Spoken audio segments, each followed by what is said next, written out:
Is there such thing as a perfect monitor with the color accuracy of IPS, the responsiveness of TN, high refresh rate, and high resolution?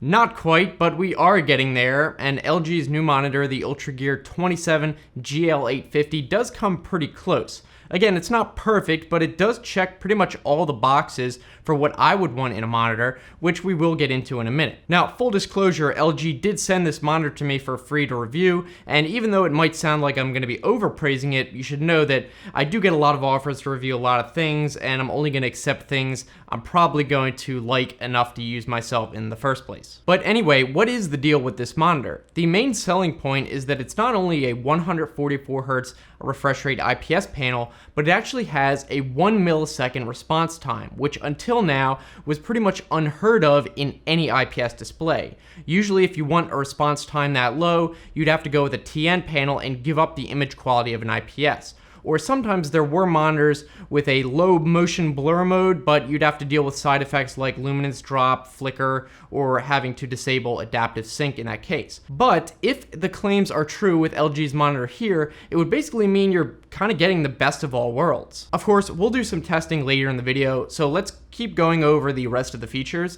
So like I said, it's a 144Hz IPS panel and specifically uses so-called nano IPS technology. I'm not sure if that's exactly the same as the nanocell technology LG has in their TVs, but it seemed to be pretty similar. So my understanding of how it works is that there are nanoparticles applied to the backlight panel of the monitor, and these absorb specific wavelengths of light that are not needed and usually subtly interfere with the colors of the final image. So this results in a more accurate color than standard IPS and also apparently improves viewing angles somewhat. Now the monitor is 1440p and 27 inches, and it also is HDR10 capable with a 98% coverage of the DCI-P3 color gamut. It has a sustained brightness of 350 nits, which isn't really anything to write home about, but it'll do for most cases.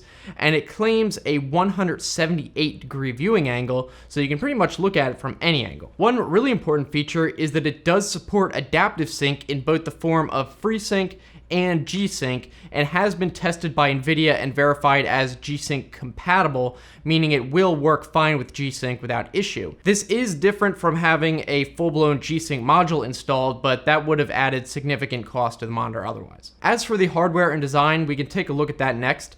As you can see, it has a really thin bezel on the top and sides, and even the bottom bezel isn't bad. It's got an angled base, which I kind of like, and it comes with a clip for the stand on the back for cable management. And on the bottom, there's a little joystick knob for controlling the menu, which I'll talk about later. On the back, there are several ports. We have two HDMI 2.0 ports, a DisplayPort 1.4 port, a 3.5mm audio jack, and USB pass-through with two USB 3.0 ports. As for the panel itself, I have to say it looks great. The black levels are awesome, so the contrast is what you would expect from a good quality IPS panel, and the colors look good. I did notice it had a bit of a green shift out of the box, but I was able to easily fix that with the on-screen color balance. When you go into the menu, you've got a lot of the standard options you would expect. When you press the control knob, you get a quick menu to select the input or quickly switch between the preset display modes. And then when you go into the settings, this is where you can actually change everything. The game mode menu is, again, where you can just switch between the display modes just with a few extra options. You've got Gamer 1 and 2, which are basically just the ones you set yourself. And then there are ones for FPS and RTS games, and then Vivid, Reader, HDR Effect, and sRGB. And I think you'll probably just want to stick with the main gamer mode and just adjust that how you want. To do that, the next menu is called Game Adjust, and these are gamer related features. So you have adaptive sync on or off, which is FreeSync or GSync, but make sure that in the NVIDIA control panel in Windows, it's seeing it as a GSync compatible monitor. Otherwise, you might need to update the NVIDIA drivers to get that to work. Then you have the black stabilizer, which adjusts how dark things appear on the screen, which can help in some games.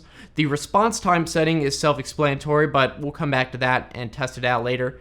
And then finally, there is a crosshair setting if you want a permanent crosshair to appear on the screen at the monitor level. And then finally, there's the picture adjust menu for calibrating things like the brightness, contrast, and color balance if you want. When the settings are open, you'll also see that top bar to show the current basic settings. So things like refresh rate, adaptive sync on or off, HDR on or off, the response time setting, and then DAS mode, which apparently stands for dynamic action sync. As far as I can tell, there's no actual setting for that, and it's just on by default all the time.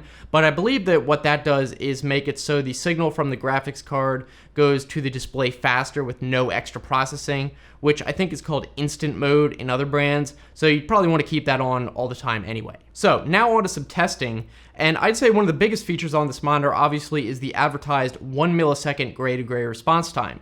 Though you'll notice on the product page, it does specify that this is in the faster response time mode. Now, when I did a bit of play testing in Counter-Strike to compare the fast and faster modes, I definitely did notice it felt slightly more responsive in the faster mode. It pretty much did feel like a fast TN panel. However, there is one caveat, which is that there is major ghosting in the faster mode. Like, it is extremely noticeable, as you can see in this footage. The yellow circles are from the monitor ghosting, not the game. Now, that may or may not bother you, and depending on the game, you might decide to deal with it. For example, for me, if I'm playing Counter-Strike and my top priority is performance, I'll just tolerate that. But if it's another game like Borderlands, I'd probably just do without it. That being said, mode, one step down, the fast mode is still very responsive and feels great, and basically has no ghosting at all. And you might not be able to even tell that much of a difference in how it feels if you don't know the settings ahead of time, so it doesn't bother me.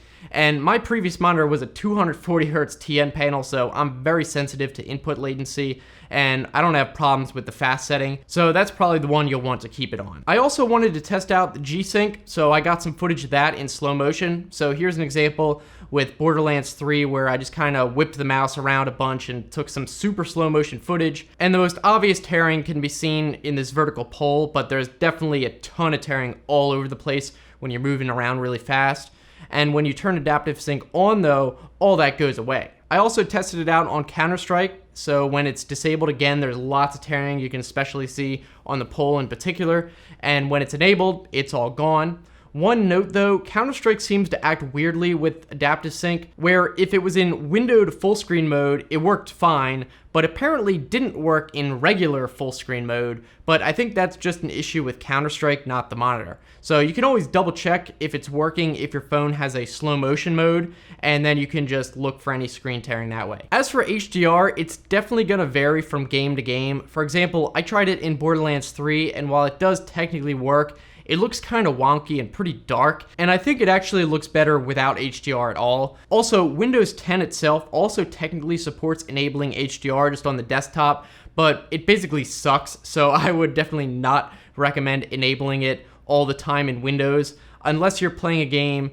and that requires you to enable the HDR setting in Windows before you can enable it in the game like Borderlands does. But to be clear, that's just a problem with Windows. Windows just does not do HDR well with pretty much any monitor. However, I do think HDR probably is not the best on this monitor, even for games, because of that 350 nit brightness. So it can't really produce the extra bright spots you would get like on a high-end HDR TV, for example. So if you're looking for just getting this monitor based on HDR, it might not be a good idea. So finally, we can talk about whether this monitor is worth it, in my opinion. Now, at $500, it's definitely not cheap, but I think for what you're getting, it's pretty reasonable. You get that high refresh rate, 144 Hz, you have 1440p resolution, which is good for the size, and it can do G-Sync and FreeSync, and of course has that fast response time for an IPS panel. I would think there's not really much more you could ask for, at least in the foreseeable future, especially when you consider how much your graphics card can actually handle. For example, even if you wait a few years for a 144 Hz 4K monitor, I mean, would your graphics card even down the line be able to handle that? Probably not. So I think this is probably a good choice. So those are just my thoughts. Let me know what you think down in the comments. If you want to keep watching, the next video I'd recommend is talking about whether or not you need to get a dedicated hardware firewall device for your home network. You can just click that link right here. So thanks so much for watching, guys, and I'll see you in the next one.